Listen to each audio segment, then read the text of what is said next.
자, 여러분 반갑습니다. 자, 벌써 6월 마무리 이론 강좌인 것 같습니다. 참 시간도 잘 가죠, 그죠? 자, 5월달 출발하면서 이제 우리 요약으로서 이제 전체 이론을 보고 계시는데 벌써 마무리 시간까지 왔습니다. 자, 마무리는 140페이지 주택임대차, 상가임대차, 그리고 등기에 관련되는 업무, 그리고 마지막 경매까지 해서 기타 관련 실무들입니다. 여러분들 보고 계시는 단은 제목 하나에 한 문제씩 나옵니다. 그러면 지금 주택임대차, 상가임대차, 명의신탁, 경매, 그러면 한 4문제 이상이 정리되죠. 아주 중요한 단어인 것 같습니다. 자, 그 다음 이 주택임대차나 상가임대차는 또 민사특별법이니까 민법에서도 공부를 하죠. 그러면 오늘 시간은 뭐 우리 과목에서 4문제가 중요한 게 아니고 대여섯 문제를 정리하는 아주 비중 있는 시간이 될 겁니다. 자, 진행하겠습니다. 140페이지 주택임대차입니다. 지금 이 주택임대차보호법은 반드시 출제되는데 주임법이라고 부르고 이어지는 단은 상가임대차가 있는데 상가임대차보호법은 주택임대차를 그대로 뺏겨서 만들었습니다. 그래서 주택임대차를 기본으로 잘 정리하시고 주택임대차와 차이 나는 점이 상가임대차입니다. 그래서 차이 나는 부분을 위주로 빠르게 상가는 진행할 겁니다. 자, 140페이지 보시면 임차인의 범위. 자, 첫째 동그라미 1번입니다. 주택임대차는 법인이면 적용된다, 안 된다? 안 됩니다. 법인 옆에다가 X 딱 해놓고 자, 가능한 법인이 있습니다. 단 해놓고 셋째 줄에 대한토지주택공사 동그라미 그거를 LH공사 그러죠. 대한토지주택공사, 지방공사 동그라미, 중소기업 동그라미. 그래서 기본적으로 법인은 안 되는데 가능한 법인이 3개가 있습니다. 그거 중요합니다. 2번 외국인도 보호받을 수 있을까요? 없을까요? 됩니다. 그래서 외국인 옆에는 아예 동그라미를 딱 해놓습니다. 자, 내려가면 2번 목적물의 범위. 주택임대차가 적용되는 목적물은 첫째 줄에 보시면 주거용 건물의 전부 또는 일부의 임대차에 대해서 적용되므로 임차주택의 일부가 주거 외의 목적으로 사용되는 경우에도 적용됩니다. 단 별표 놓으시고 일시사용을 임대차인 경우에는 적용되지 않는다. 그러니까 주택임대차는 가장 큰 취지가 사실상 주거용도, 즉 우리말로 하면 살림만 살면 보호해 줍니다. 살림만 살면 보호해 주는데 안 되는 게 있답니다. 뭐가 안 됩니까? 일시사용은 적용하지 않는다. 그럼 살림집이 일시적인 게 어떤 게 있을까요? 하니까 민박집, 콘도, 펜션 이런 것들은 3박 4일 살림 사는 집 이런 것들은 적용되지가 않습니다. 자, 첫째 줄에 있는 적용 범위 잘 익히시고 이제 오른쪽에 본론으로 갑니다. 이 주택임대차나 상가임대차는 제일 먼저 뭐부터 있어야 된다? 대항력부터 있어야 시작이 됩니다. 그래서 대항력이 제일 중요하고 이 시간 이후로 대항력을 공부한 여러분들이 대항력에 대해서 설명을 잘 못하거나 대항력에 관한 문제를 틀렸다. 그러면 잘못 배웠거나 선생님이 잘못 가르쳤거나 둘 중에 하나입니다. 그래서 이 법을 배운 사람은 반드시 대항력은 꽉 잡고 있어야 됩니다. 대항력이 뭡니까? 하니까 요건이 주택의 인도 앞에 1번 답니다. 1주택의 인도와 2번 조건이 주민등록 전입신고죠. 그러면 효력은 어떻게 된다? 임대인뿐만 아니라 상속인, 수정자, 낙찰자, 매수인 등 밑줄 껐습니다. 제3자에게 대항력을 주장할 수 있다. 효력 발생 1, 3번 임대차는 등기가 없는 경우에도 대항요건을 갖춘 때 그 이길 0시부터 발생합니다. 이길 0시에 줄을 딱 긋습니다. 자, 이제 이런 소리죠. 대항력이 제일 중요한데 일단 이사와 전입신고를 갖춰야 된다. 이 두 조건을 갖추면 효력은 그 다음 날부터 발생하는데 그 다음 날 오전 0시부터다. 이렇게 되어 있습니다. 자, 제3자에게 이렇게 하면 대항할 수 있다. 이렇게만 지나가니까 좀 어렵잖아, 그죠? 그래서 그림으로 해석을 항상 하죠. 아파트를 가지고 있는 사람, 갑이 있습니다. 그래서 갑을 보고 우리는 뭐라 부른다? 임대인 이렇게 부릅니다. 팔 때는 매도인이죠, 그죠? 지금은 임대차 보호법이니까 집주인, 임대인이 있고 이 아파트에 세를 사는 임차인, 세입자가 있습니다. 사이에 계약이 일어납니다. 이런 계약을 뭐라고 부른다? 임대차 계약이라 그러죠. 보증금 1억에 뭐 2년간 살겠다. 이렇게 계약을 했습니다. 자, 두 사람 사이에 계약을 한 상태에서 집주인 갑이 자기 아파트를 병이라는 사람에게 매매할 수 있다, 없다? 매매할 수 있죠. 세입자가 있다고 집을 팔지 마라 이런 말은 없잖아요. 자, 매매를 하면 지금부터 이 병을 보고 우리는 뭐라 부른다? 여기가 매도인이면 이 사람을 매수인 이렇게 부를 수 있겠죠. 이 매수인이 새로운 주인이죠. 신소유자는 왜 아파트를 샀을까요? 뭐 사놓고 가격이 오르면 되팔고 싶어서 투자용이죠. 그런 사람도 있겠지만 나 그 아파트에 살려고 집을 사는 사람이 또 많습니다. 그래서 이 사람이 집을 사놓고는 세입자가 있으니까 나가시오 이래 버리면 임차인의 위치가 얼마나 황당하겠습니까? 언제 팔릴지 모르고 팔리면 나가야 된다. 그게 무슨 상황이 그런 상황입니까? 그죠? 그래서 임차인 어른 이사와 전입신고를 갖추면 제3자에게 뭐 할 수 있다? 대항할 수 있다.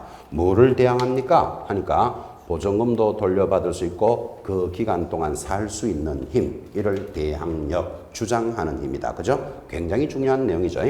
그래서 임차인은 등기가 없더라도 이사와 전입신고를 해놓으면 그 다음 날부터 주인이 누가 바뀌더라도 대항할 수 있다. 뭐를 한다고요? 보증금도 돌려받고 기간 동안 살 수 있는 힘. 자, 이게 매매가 일어나니까 매도인, 매수인 이렇게 불렀죠.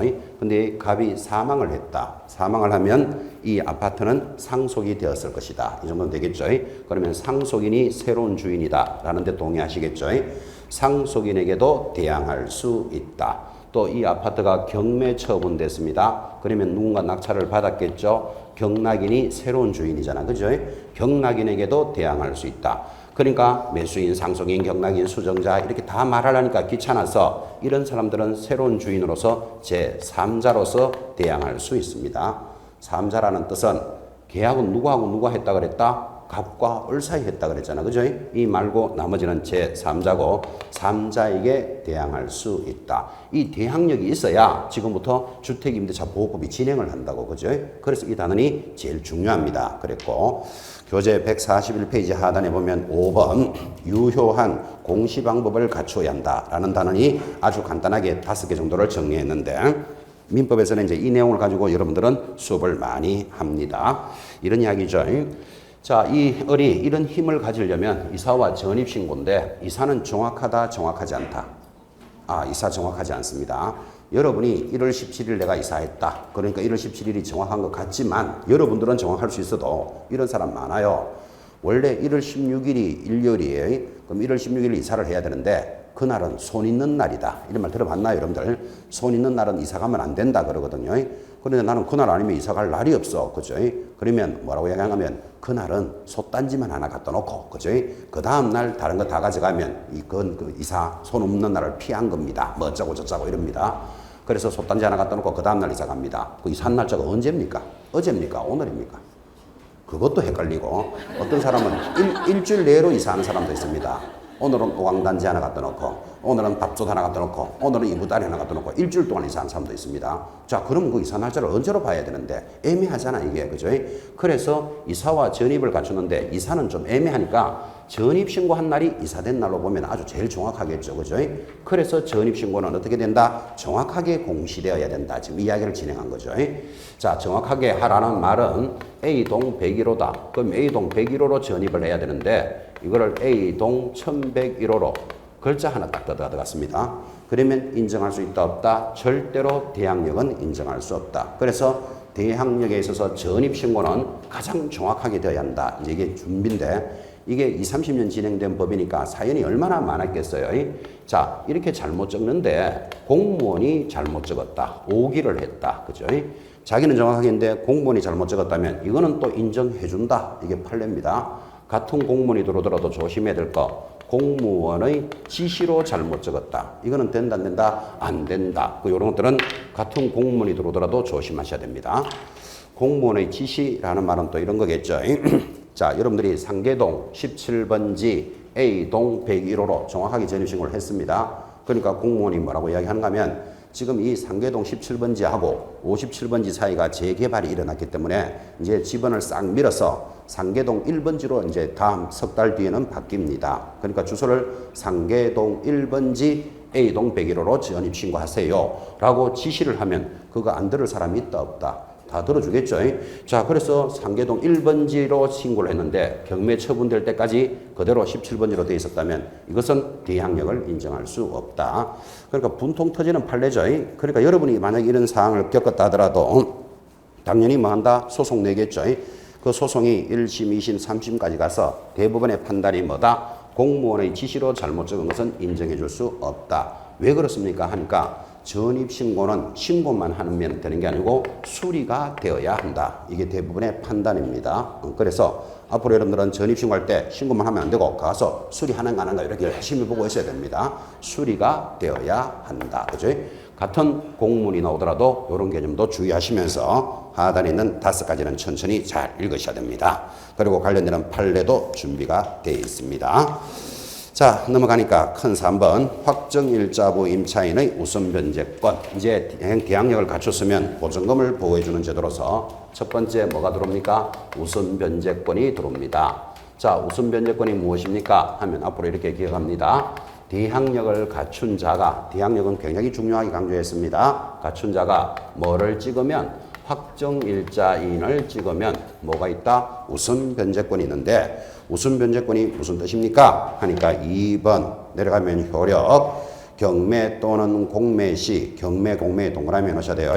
임차주택의 환가대금에서 후순위 권리자, 기타 채권자보다 우선하여 자신의 임차보증금 전액에 대해서 우선변제 받을 수 있다. 그래서 우선변제권이라는 것은 후순위 권리자에 우선한다. 후순위 권리자에 우선하는 권리가 적용됩니다.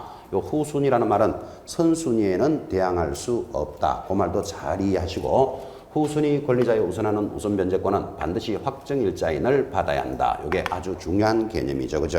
그리고 내려가면 3번 효력 발생일 줄 것입니다. 우선변제권을 모두 갖춘 날, 모두 갖춘 그날부터 우선변제는 발생하는데 좀 전에 대항력이 그 다음 날이라는 말이 있었기 때문에 이걸 조심하셔야 되는 거라. 그죠? 확정일자는 찍은 날로부터 인정을 해줍니다. 4번 별표입니다. 우선변제권의 성계입니다. 자, 썩 내용이 중요하지는 않는데 이 성계는 이번에 처음 도입됐으니까 여러분들이 짚으셔야 됩니다.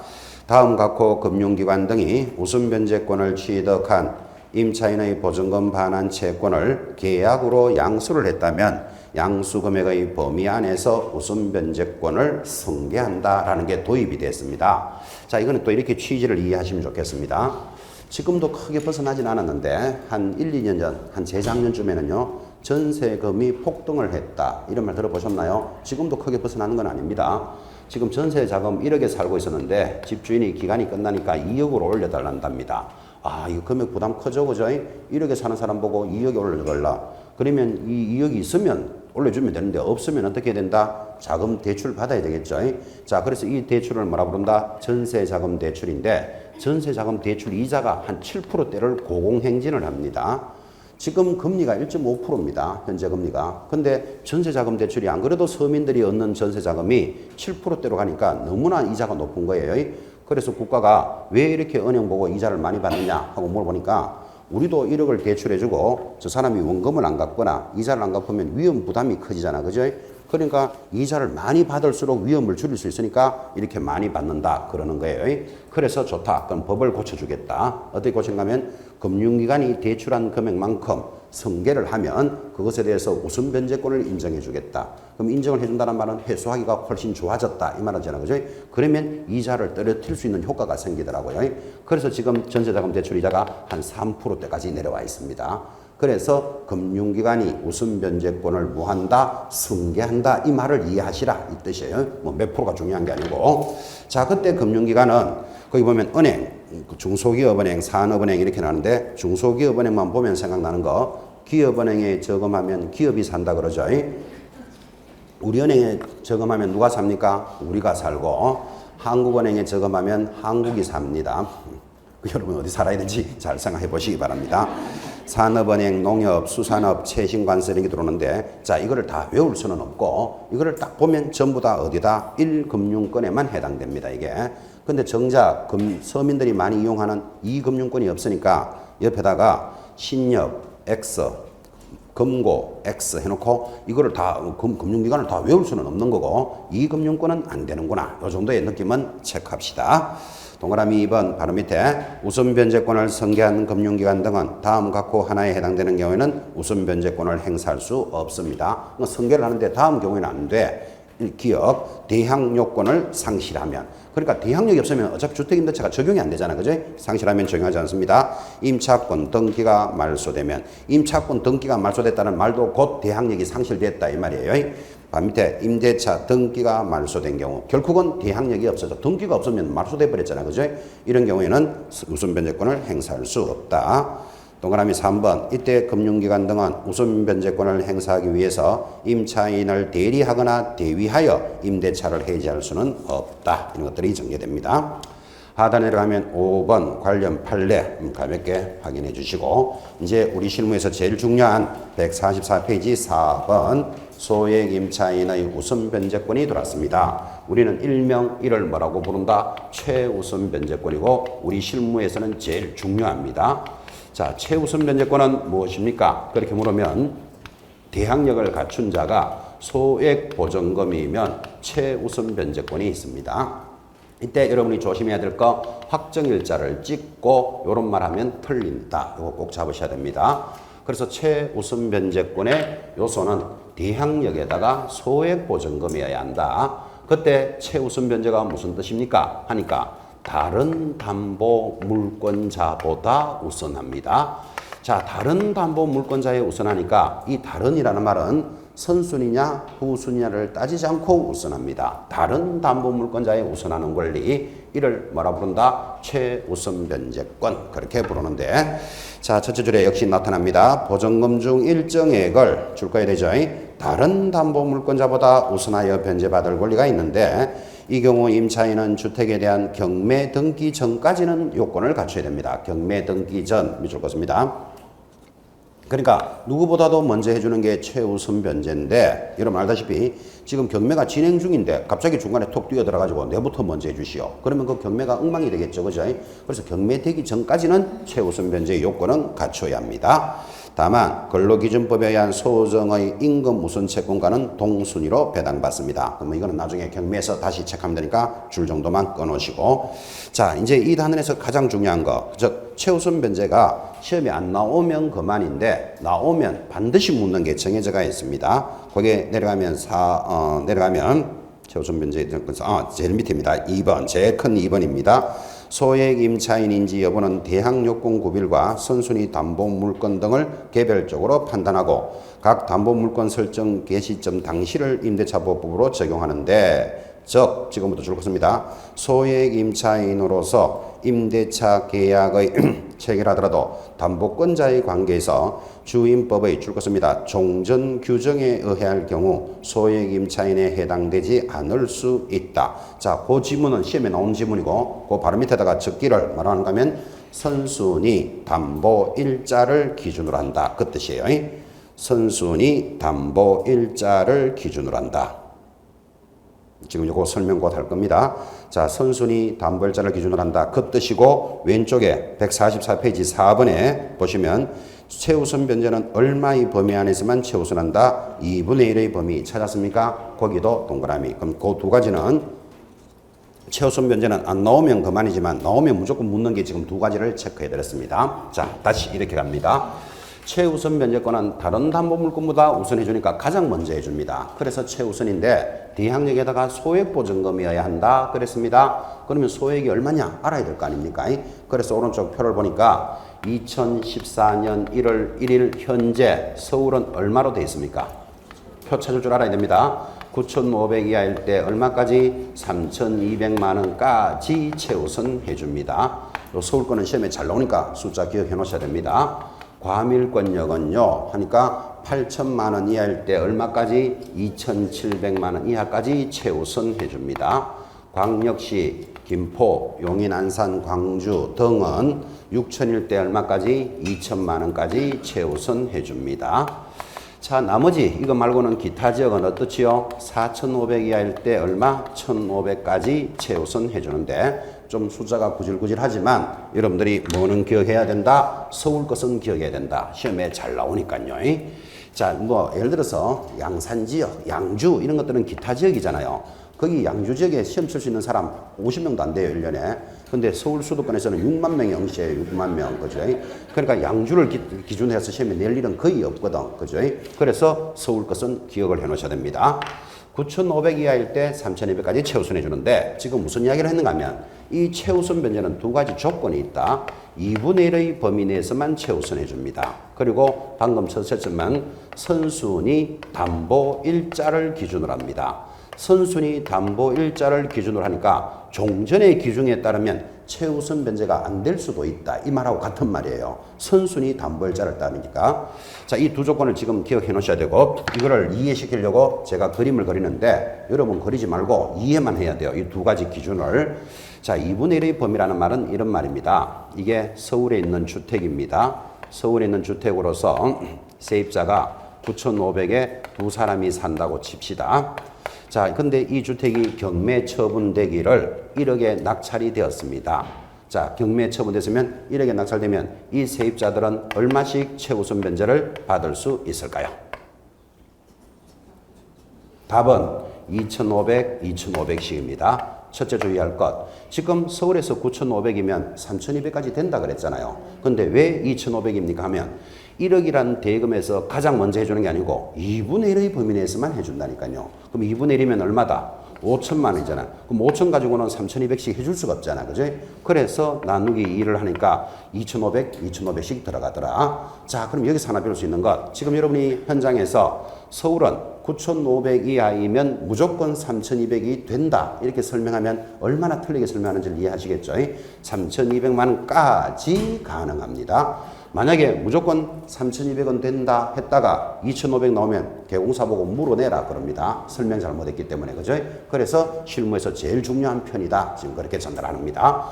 자, 그래서 1억이라는 대금에서 2분의 1의 범위 내에서만 해줍니다. 왜 그렇습니까? 하니까 지금 여기 경매 처분되었다라는 말은 1번의 저당권이 국민은행에 있었을 건데 저당권이 설정되어 있는 상태에서 경매가 들어갔고 만약에 최우선 변제를 다 해줘버리면 1번 저당권자 한 푼도 못 받는 수도 생길 수도 있겠죠. 금융기관이 돈 잘 빌려주고 가만히 있는데 네가 손해봐라. 그럴 수는 없으니까 최우선 변제는 누구보다도 먼저 해주니까 1금융권자를 보호하기 위해서라도 2분의 1의 범위 내에서만 해줍니다. 또 짜고 들어와서 악용하고 받아갈 수도 있다고 보기 때문에 50% 범위 내에서만 뭐 해준다? 최우선 변제 해줍니다. 자, 그래서 2분의 1이라는 말을 이해하시고 다시 한 번 더 묻기를 그러면 9,500의 세입자가 한 사람만 있었습니다. 그러면 얼마까지 되겠습니까? 그러면 5천에서 해주니까 3,200은 되겠지, 그죠? 그래서 3,200이 안 된다 소리 했는 건 아니잖아요. 3,200만 원까지 가능합니다. 그리고 9,500에 두 사람이 있었는데 하나 더 기억하셔야 될 것은 2,500씩 나간다고 아까 이야기했지만 여러분 잘 알다시피 이 세입자들이 같은 날 같은 시에 들어오지는 않았겠죠. 이 사람은 2년 전에 들어온 세입자고 이 사람은 한 달 전에 들어온 세입자라도 먼저 온 놈부터 해주고 나머지 해주는 거 아니라는 것도 잘 보셔야 돼요. 나누기 2를 한다고, 그죠? 3명이면 나누기 3 했겠지, 그죠?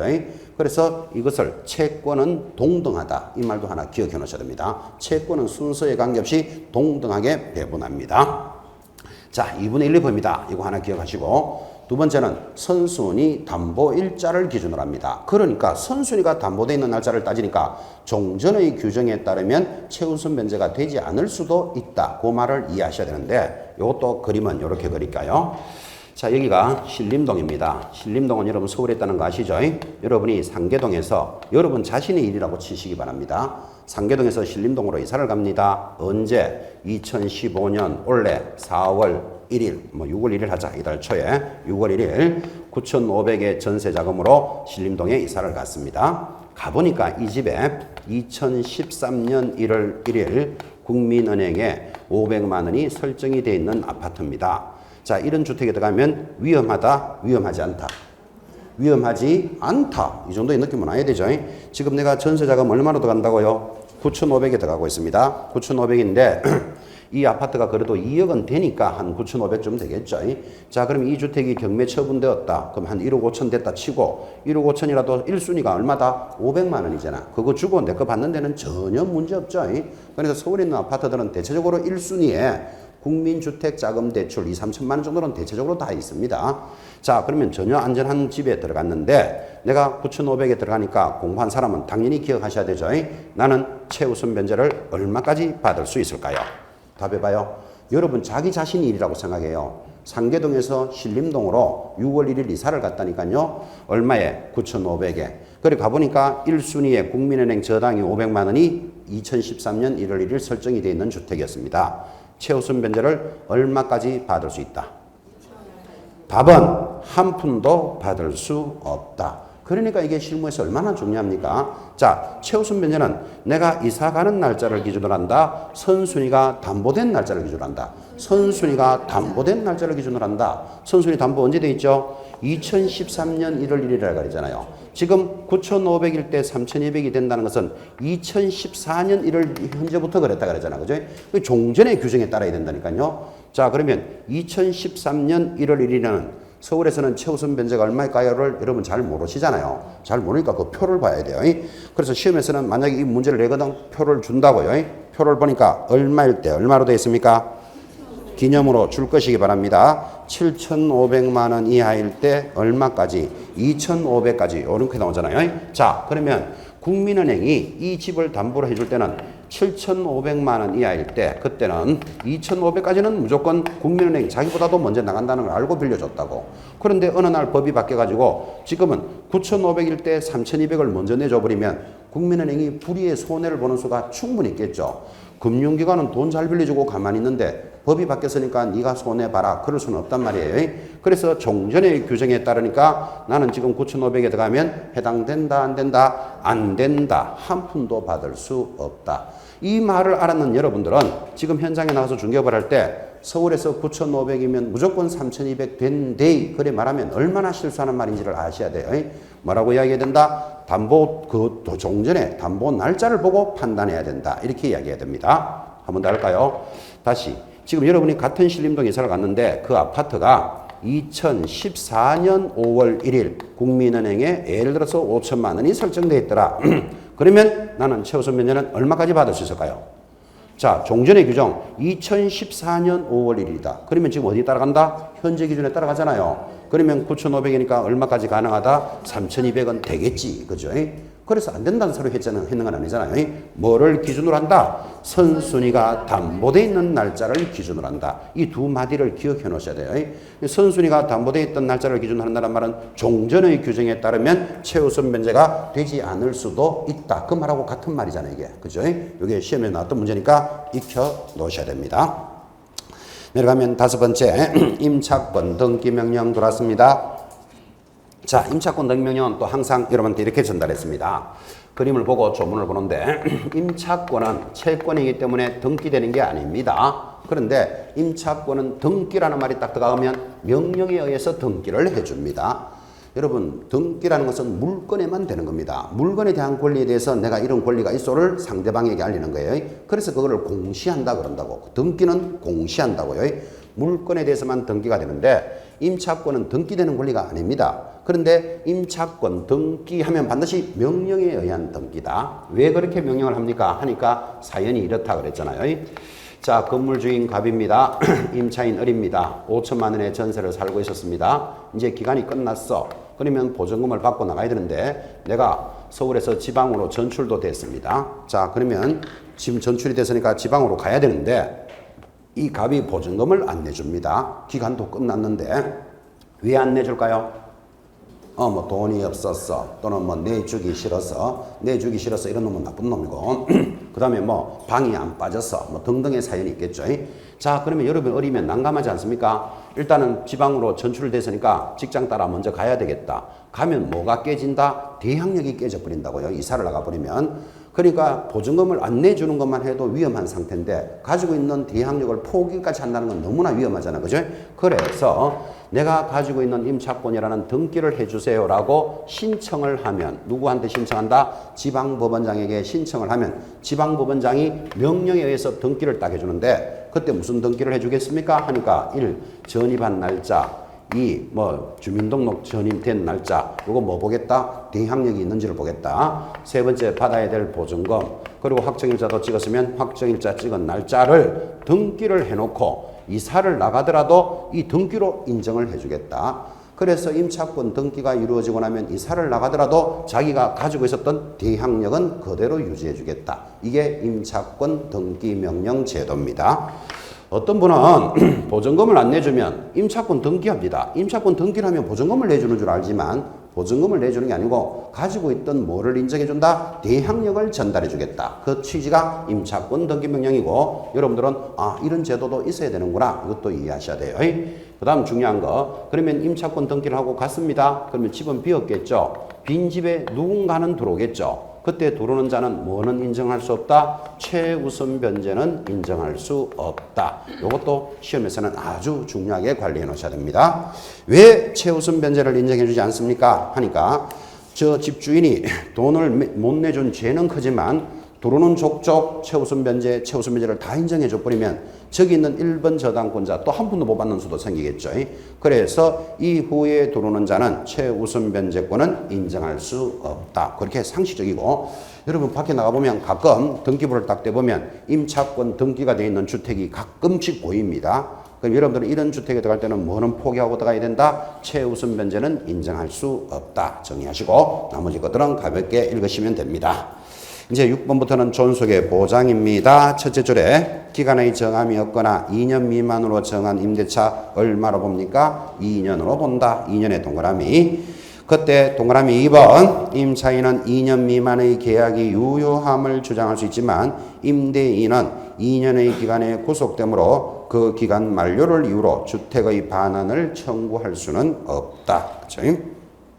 정리됐고 오른쪽 갑니다. 7번 차임 등의 정감 청구권. 자, 정 좀 올리자, 감 좀 깎아주세요를 서로 청구할 수 있는데 거기 이 동그라미 2번 정액의 청구는 즉 올리고자 할 때는 얼마를 초과할 수 없다? 20분의 1을 초과할 수 없다. 20분의 1이 얼마지요? 5%. 자, 이제 동그라미 3번이 또 별표입니다. 임대차 계약이 종료되고 재계약을 하더라도 종료 전이라도 당사자 합의로 정액된 경우에는 20분의 1의 정액도 가능합니다. 그러니까 재계약 동그라미 당사자 합의 동그라미 무슨 소리죠? 그러니까 5% 20분의 1을 초과할 수는 없는데 20분의 1을 초과해도 되는 경우가 두 가지잖아요. 어느 경우? 재계약 시거나 당사자 합의 시에는 당연히 인정합니다. 바로 밑에 별표입니다. 월 차임의 전환 시 산정률의 제한. 자, 연일할 또는 기준금리 4배를 곱한 비율 중 낮은 비율의 동그라미를 딱 해놓습니다. 자, 이것을 우리는 월차임의 전환이다 그럽니다. 이 월차임의 전환은 뭐 썩 중요한 내용은 아닌데도 불구하고 여러분이 처음 올해 개정돼 들어왔으니까 이건 또 짚어야 되는 거라 시험에서. 그죠? 월차임의 전환은 이렇게 설명했습니다. 지금 보증금 1억에 살고 있었습니다. 그런데 집주인이 보증금 1억을 받아서 은행에 가봤자 이자도 별로 없더라. 그러니까 지금부터 보증금은 7천만 원으로 하고 나머지 3천만 원에 대해서는 월세로 좀 주시오 그럽니다. 이런 경우가 있다 없다? 많겠죠. 그때 그럼 이 월세를 얼마까지 받을 수 있느냐? 지금 이 문제잖아. 그죠? 지금 뭐라고 했습니까? 연일할을 10%라 그럽니다. 또는 기준금리 4배를 곱한 금액 중에서 낮은 것으로 해라. 이렇게 했습니다. 이게 처음 들었는데, 자, 그러면 기준금리는 자꾸 변합니다. 원래 이달 6월 달에 기준금리를 한국은행이 또 발표를 했는데 이게 3개월마다 발표하거든요. 얼마일까요? 뉴스 보시면은 1.5%입니다. 이번에 기준금리를 좀 올리려고 그러는데 메르스가 확 덮치는 바람에 지금 서민들 경제가 어렵죠. 지금 여행업, 전세, 버스, 뭐 하여튼 유통, 극장 이런 건 거의 지금 맛이 완전 가버렸잖아요. 지금 그죠? 그래서 서민 경제가 어려운데 금리까지 올려버리면 더 이중으로 영향을 주니까 메르스가 금리도 낮추었다. 이게 원래 뉴스였습니다. 이달의 뉴스. 그래서 현재는 1.5%입니다. 금리가. 자, 1.5%인데 기준금리 4배 중 낮은 금리로 하라 이랬습니다. 자, 그럼 계산 문제 한번 해봅시다. 지금 1. 연 10%거나 2. 기준금리 4배 중 낮은 금액인데 지금 3천만 원에 연 10%면 3천만 원을 곱하기 연 10%를 두드리니까 얼마 나온다? 300만 원이죠. 요거를 나누기 12를 해야 월세가 되잖아요. 300만 원 나누기 12 한번 해보십시오. 25만 원 나옵니다. 되겠습니까? 또는 두 번째, 기준금리 4배 중 낮은 금리라. 기준금리가 지금 얼마다? 기준금리가 1.5%라 그랬잖아요. 1.5%니까 곱하기 4배면 이게 6%죠. 그러니까 3천만 원 곱하기 연 6%입니다. 하면 얼마? 3천만 원 곱하기 6% 한번 해보십시오. 얼마? 180이죠. 3, 6, 18, 100 맞습니까? 180만 원. 180만 원을 월로 나누면 12를 해야 월이 나오잖아요. 하면 요거 얼마? 15만 원 나옵니다. 이 둘 중에서 낮은 것으로 해라. 그러니까 지금 얼마씩 받아라? 15만 원씩 받아라. 지금 이 뜻이에요. 계산 문제도 대충 느낌이 좀 옵니까? 그래서 연일할 또는 기준금리 4배 중 낮은 것으로 해라. 이게 작년에는 연 12%, 상가는 15%였어요. 이걸 처음 개정되돌았기 때문에 계산 문제의 모습도 보시면서 월 차임의 전환은 이번에 개정됐기 때문에 중요하다. 그죠? 자, 이렇게 해서 이제 주택임대차를 빠르게 정리했다면 바로 이어지는 단원이 상가임대차입니다. 자, 상가임대차 보호법은 하단의 적용 대상 또 제일 중요한 게 출발하죠. 보증금과 차임을 곱한 금액이 아래와 같이 일정액 이하이고 줄 것입니다. 사업자 등록의 대상이 되는 상가 건물에만 적용합니다. 사업자 등록의 대상에 밑줄을 닦습니다. 그러므로 종교, 자선단체 및 친목 모임, 사무실 등은 해당하지 않는다. 자, 가장 중요한 것, 주택임대차와 상가임대차에 있어서 가장 큰 차이점. 지금 주택임대차는 지금 진행했지만 보증금이 얼마일 때만 보호받는다. 이런 규정이 있었다, 없었다? 없었죠. 살림만 살면 보호해준다 그랬잖아요. 주택임대차는. 감각 없는 분은 있어 다시 묻습니다. 강남에 가면 타워 팔레스 있습니다. 타워 팔레스 전세금이 한 30억 한답니다. 아파트 가격이 얼마인지 모르겠는데, 자, 30억에 전세 사는 사람은 지금 공부했던 주택임대차가 적용된다, 안 된다? 됩니다. 살림만 살면 보호해준다 그랬잖아. 그죠? 그러니까 지금 진행했던 모든 것들이 진행되는데 30억에 사는 사람은 뭐는 안 될까요? 최우선 변제는 안 되겠지. 9,500을 넘었으니까. 그죠? 그러니까 살림만 살면 보호해 줍니다. 그런데 상가는 영업만 한다고 봐주는 게 아닙니다. 반드시 보증금의 기준이 있다. 그죠? 이게 얼마나 큰 차이입니까? 그래서 서울 얼마죠? 4억 찾았습니까? 이거를 모르면 간첩입니다. 상가를 배운 사람이 이 기준을 모르고 있으면 이 법이 적용을 안 된다고. 서울은 얼마? 4억. 과밀권역은 얼마일 때? 3억. 그리고 광역시, 김포, 용인, 안산 2.4억. 나머지 기타 지역은 얼마일 때? 1억 8천일 때만 이 법이 적용되더라. 그래서 상가를 배운 사람은 무조건 기억해야 될 것. 4억, 3억, 2억 4천, 1억 8천 기억해 놓으셔야 됩니다. 이 범위가 될 때만 보호를 받는데 이 보증금을 뭐라고 부른다? 환산보증금이다. 환산보증금이라는 말이 무슨 말이다? 월세 곱하기 100으로 하겠다. 월세가 있으면 곱하기 100을 해주겠다. 그런 뜻이에요. 자, 그래서 이 환산보증금 기준이 들어갈 때만 이 법이 적용되니까 4억, 3억, 2억 4천, 1억 8천은 반드시 기억해 놓으셔야 됩니다. 자, 그리고는 이제 똑같이 갑니다. 대항력부터 갑니다. 뭐 상가도 대항력이 있어야만 진행을 할 거니까 등기가 없는 경우에도 임차인이 건물의 인도와, 자, 건물의 인도 앞에 1번 붙입니다. 2번 사업자 등록을 교부받았습니까? 신청한 때입니까? 신청한 때. 이런 것도 조심하셔야 돼요. 사업자 등록증은 신청한 때 그 다음 날부터 제3자에 대해서 효력이 발생한다. 자, 똑같이 가죠. 자, 주택임대차와 다르게 여기는 뭐를 한다고요? 건물을 인도받고 사업자 등록을 신청하면 그 다음 날로부터 대항력이 발생하고, 대항력이 무엇입니까? 하면 방금 했던 대로 대항력은 제3자에 대해서 대항할 수 있다. 그 말이죠. 똑같이 진행이 됩니다. 큰 2번 내려가면 우선 변제권의 성계, 아까 공부했죠, 그죠? 주택임대차와 똑같습니다. 성계하는 은행 옆에다가는 신협 X, 마을금고 X 표시해놓고 확정일자를 찍으면 우선 변제권을 성계할 수 있다. 똑같은 내용이 진행됐습니다. 오른쪽에 4번 마찬가지 소액 임차인의 최우선 변제권, 여기 보고 있습니까? 최우선 변제권은 뭐다? 대항력에다가 소액 보증금이면 누구보다도 먼저 받을 권리가 있습니다. 그때 대항력과 소액 보증금인데 거기서 중요한 것 4번에 동그라미 3번 임차인의 보증금 중 일정액이 상가 건물 가액의 얼마를 초과하는 경우에는 2분의 1의 동그라미입니다. 초과하는 경우에는 2분의 1에 해당되는 범위 내에서만 우선 변제권이 있습니다. 자, 이런 소리도 하고 있네요. 아까 주택임대차도 얼마의 범위였죠? 2분의 1. 상가는요? 지금 했잖아. 2분의 1. 그죠? 이게 작년까지는 3분의 1이었어요. 그래서 이건 원래 시험용이에요. 완전히. 그래서 지금 최우선 변제는 주택임대차나 상가임대차나 조건이 똑같아.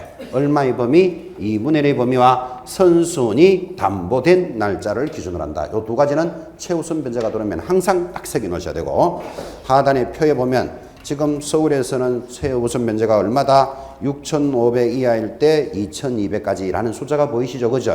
그거 하나만 기억하시고 바로 밑에 있는 것들은 크게 안 보셔도 됩니다. 이 숫자까지 예민하게 시험에 물어 들어온다. 그러면 출제위원이 한 문제를 틀리게 하겠다는 의지를 가지고 들어오는데 그렇게 야비하게 들어오지 않습니다. 숫자는 아까 주택임대차의 최우선 변제는 요거는 시험에 잘 나오니까 요 정도는 기억하시고, 아, 이런 일정한 부분에 대해서 최우선을 하는구나 이런 느낌은 가지시고 표를 보고 있습니다. 갱신의 요구, 묵시적 갱신이죠. 한 장 넘기시면 아까 주택임대차는 얼마를 최소한 봐줍니까? 2년을 봐주는데 상가는 얼마다? 1년이에요. 근데 상가는 여러분이 잘 알다시피 시설비, 권리비 이런 게 많이 들어간다는 거 아시죠? 그런데 1년 만에 나가라. 그러면 엄청난 손해를 입을 수 있으니까 교재 150페이지 제일 상단 최초 임대차를 포함해 동그라미 전체 임대차가 5년을 초과하지 않는 범위 내에서 갱신 요구권을 행사할 수 있습니다. 아, 그래서 또 상가에서 제일 중요한 것, 기억해야 될 것, 금액에 대한 범위도 다르지만 뭐가 있다? 갱신 요구권이 있다. 이게 또 제일 중요하고, 갱신 요구권이라는 말은 이런 말을 했잖아요. 자, 이 상가에 임대인이 갑입니다. 임차인이 을입니다. 두 사람이 계약을 했는데 1년이니까 상가는 1년만 하고 나가라. 그러면 시설비, 권리비 이런 게 문제가 되니까 몇 년의 범위 내에서 5년의 범위 내에서 나는 더 있고 싶다라고 요구할 권리가 있다. 그죠? 그래서 갱신 요구권이 준비되어 있다는 게 또 주택에는 없는 유일한 상가예요. 그죠? 자, 그런데 바로 이어지는데요. 그러나 다음의 경우에는 거절할 수 있다 하여 거절 사유가 모두 몇 개? 8개가 있는데 시험에서 빠진 적이 한 번도 없습니다. 이거. 그래서 거절할 수 있는 사유 8가지를 꼭 체크하시는데 이 8가지를 막 외운다? 무리죠. 다 외운다는 것도 어렵지만. 그런데 여러분 이 8가지를 딱 보면 여러분이 상가 주인이라도 거절할 수밖에 없어. 그러니까 내가 상가 주인이다 생각하고 따라붙으셔야 되지. 이걸 외우는 거 아닙니다. 자, 거절할 수 있는 사유 1번. 임차인이 3개의 차임에 달하도록 차임을 연체했을 때 3개 동그라미. 무슨 소리입니까? 석 달치 월세는 밀려놓고 나는 5년간 있고 싶다. 그럴 수는 없단 말이에요. 3기. 2번 거짓 부정한 방법으로 임차를 했답니다. 거짓 부정한 방법은 이겁니다. 원래 임차를 할 때는 나 문방구 하겠어 하고 얻어놓고는 나중에 보니까 바다 이야기 이런 걸 막 하고 있습니다. 바다 이야기가 뭐라 그랬죠? 횟집이 아니고 오락실입니다. 오락실. 그러면 이런 것들이 거짓 부정한 방법으로 임차를 했다. 거절할 수 있겠죠. 주인이라도. 3번 상당한 보상을 제공했다. 여러분 알다시피 권리비 시설비 내가 다 해줄게. 그러면 거절할 수 있겠죠. 4번 목적 건물의 전부 또는 일부를 동의 없이 전됐을 때 집주인 허락 없이 자기들 만들어줬는 거 인정하지 않습니다. 5번 중대한 과실로 파손을 했다. 그러니까 무슨 임차인이 올라가면서 계단 깨고 내려가면서 벽돌 깨고 창문 깨고 이러면서도 나는 5년을 있고 싶다. 그럴 수는 없다 이 말이죠. 근데 조심해야 될 게 중대한 과실이지 그 중대한이라는 말이 빠지면 틀려요. 과실로 파손했을 때 하면 틀립니다. 여러분 잘 알다시피 상가를 얻어서 벽에 못 하나 칠 수 있겠죠. 벽에 못 하나 치다 보니까 금이 좀 쭉 갔어요. 그러니까 주인이 내려와서 파손시켰네 거절하겠어. 이거는 안 된다 이 말이에요. 중대한 과실로 파손해야 됩니다. 6번 전부 또는 일부가 멸실이 되었답니다. 멸실의 동그라미. 점포가 불타고 없어졌는데 거기 앉아가지고 나는 5년간 있고 싶다. 이런 건 안 되겠죠. 여러분 건물 주인이라고 생각하고 따라붙어야 돼요. 7번이 별표예요. 자, 목적 건물의 전부 또는 대부분을 철거하거나 재건축하기 위해서 목적 건물의 점유 회복이 필요할 때도 거절할 수 있는데, 자, 이 7번은 점유 회복이라는 건 이 동네 전체가 재개발이 일어난다. 그럼 전체를 싹 밀고 아파트를 짓겠다는데 자기는 중간에 점포에 앉아가지고 나는 5년간 있고 싶다. 이럴 수는 없는 거잖아요. 점유 회복이 필요할 때는 거절할 수 있는데 거기 1, 2, 3을 다시 묶어놓고 별표입니다. 이번에 도입됐습니다. 이렇게 점유 회복이 필요할 때 거절할 수 있다라고 법을 만들어 놓으니까 건물 주인이 악용을 해요. 어떻게 악용을 하는가 하면 상가 주인이 세를 줬어요. 그러면 세를 사는 사람이 칼국수집을 하는데 얼마나 장사가 잘 되는지 점심때 줄을 막 100m씩 막 씁니다. 그래 되면 장사가 그렇게 잘 되면 누가 배 아픈 사람이 있습니다. 누가? 건물 주인 배 아프죠? 요거 1년 만에 나가라 해야 되겠다. 나가라 해야 되겠다 한데 이 사람이 나는 5년을 있고 싶소 이렇게 갱신을 요구한다 이 말이에요. 그러면 점유 회복이 필요할 때는 거절할 수 있으니까 나 내년에 이거 건물 새로 지어야 된다. 리모델링 해야 된다. 그래서 나가라. 이렇게 악용을 하더라고요. 그래서 악용을 하지 않게 1, 2, 3이 돌았어요. 1번 임대차 계약 체결 줄 거야 되죠. 이 당시에 공사 시기 등을 임차인에게 구체적으로 고지했을 때만 인정해 주겠다. 점유회복도 그죠? 그러니까 계약을 할 때 내년에 리모델링 한다. 이렇게 고지를 했었어야 돼.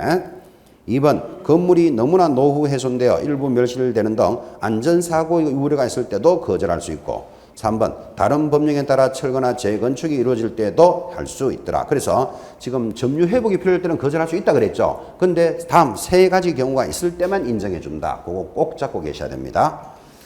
8번은 됐고 동그라미 2번입니다. 바로 밑에 이때 임대인이 임대차 기간 만료 6월부터 1월 사이 임차인에 대해서 갱신 거절의 통지 또는 조건에 대한 하지 않을 때는 전 임대차와 동일한 것으로 봅니다. 이게 묵시적 갱신이고 이 경우 임차인은 언제든지 임대인에 대해서 계약 해지를 통고할 수 있고 임대인이 통고를 받은 날로부터 얼마가 3개월이 경과하면 그 효력은 발생합니다. 내려가서 동그라미 6번 월 차임의 전환 또 별표죠. 크게 높은 중요한은 아니지만 이번에 개정됐단 말이에요. 자, 연 1할 2푼 또는 기준금리 몇 배, 4배를 곱한 금액 중 낮은 비율로 해라. 자, 요거 다시 한번 확인합시다. 주택임대차는 얼마나 그랬죠? 연 1할 또는 기준금리 4배 중 낮은 금리로 해라. 지금 기준금리가 몇 프로인데 이거는 여러분 알 필요 없습니다. 이건 바뀌니까. 상가는 어떻게 된다고요? 연 1할 2푼, 연 12% 또는 기준금리 몇 배, 4.5배 중 낮은 금리로 해라. 됐습니까? 이거 비교해 놓으셔야 됩니다. 7번 등록사항 등의 열람 제공입니다. 또 별표입니다. 왜 별표인가 하면 이거는 상가에만 있으니까. 자, 건물의 임대차에 이해관계 있는 자는 건물의 소재지를 관할하는 세무서장에게 다음 사항의 열람 또는 제공을 요청할 수 있고 이때 세무서장은 줄거야 되죠. 정당한 사유 없이 거절할 수는 없다. 자, 상가에만 있는 아주 독특한 내용. 지금 여러분이 앉아 계시는 이 자리도 큰 상가잖아요. 이 자리에 많은 이렇게 영업장소, 점포들이 들어와 있습니다. 여러분이 여기를 하나 얻어서 뭘 하고자 하는데 여기에 전체에 들어와 있는 보증금이 얼마고 확정일자 찍은 자가 누구다를 알면 내가 보증금을 회수하는 데 도움될 수도 있겠죠. 그래서 이런 자료를 요구할 수 있다. 누구에게? 세무서장에게. 그러면 세무서장은 거절할 수 없다라는 취지. 이거는 어디에만 있는 거다? 상가에만 있기 때문에 체크하셔야 돼요. 자, 그래서 등록사항 등 열람인데 뭐를 제공받습니까? 내려가니까 1번 임대인, 임차인의 성명, 주소, 소재지, 그 다음에 사업자 등록 신청일, 오른쪽 올라가면 보증금 이런 것들인데 이런 1, 2, 3, 4, 5, 6을 다 암기할 수는 없죠. 자료를 제공, 열람 받을 수 있다. 이게 중요한 거예요. 이것도 한번 출제는 됐는데 아주 까칠하게 돌았어요. 등록사항 등을 열람만 할 수 있다. OX. X 열람만 하는 게 아니고 제공받을 수도 있다. 되겠습니까? 거기까지를 까칠하지만 짚어주실 것. 자, 그리고 오른쪽 151페이지 이제 표. 주택임대차와 상가임대차의 비교표가 있습니다. 지금 이 비교표대로 사실은 수업을 한 겁니다. 그래서 여러분들은 주택임대차에 관련되는 내용을 딱 잡아놓고 상가는 차이 나는 점들이 시험에 들어온다. 됐죠? 조금 안타까운 것은 지난 5월에 이 상가임대차 보호법이 개정이 되고 권리금을 보호해주는 제도가 도입이 됐습니다. 그런데 국회가 통과를 하고 대통령이 사인을 해야 이제 법이 시행을 하는데 지금 나라가 뭐 메르스인지 뭔지 때문에 지금 막 거기 사인할 정도 여유가 없는 것 같아요. 6월 달까지는 발표 안 되겠나 했는데 법은 바뀌었는데 권리금 보호를 해주는 법이 바뀌었는데 아직 시행은 안 하고 있습니다. 그래서 여러분들 시험 발표가 7월 24일까지 시험 범위가 발표되기 때문에 그때까지 시행되면 이제 상가도 또 들어올 게 하나 딱 정해져가 있습니다. 근데 만약에 그때까지 발표 안 하면 그건 내년 시험 범위로 넘어가겠죠. 상가도 지금 하나 개정되었고 권리금을 보호하는 제도는 도입은 돼 있습니다. 참고만 알고 오늘 수업한 것까지가 현재까지 시험 범위입니다. 그대로 진행을 합니다. 자, 이제 넘어가면 실권리자 명의 등기 들어옵니다. 10분 쉬었다가 계속 진행합시다.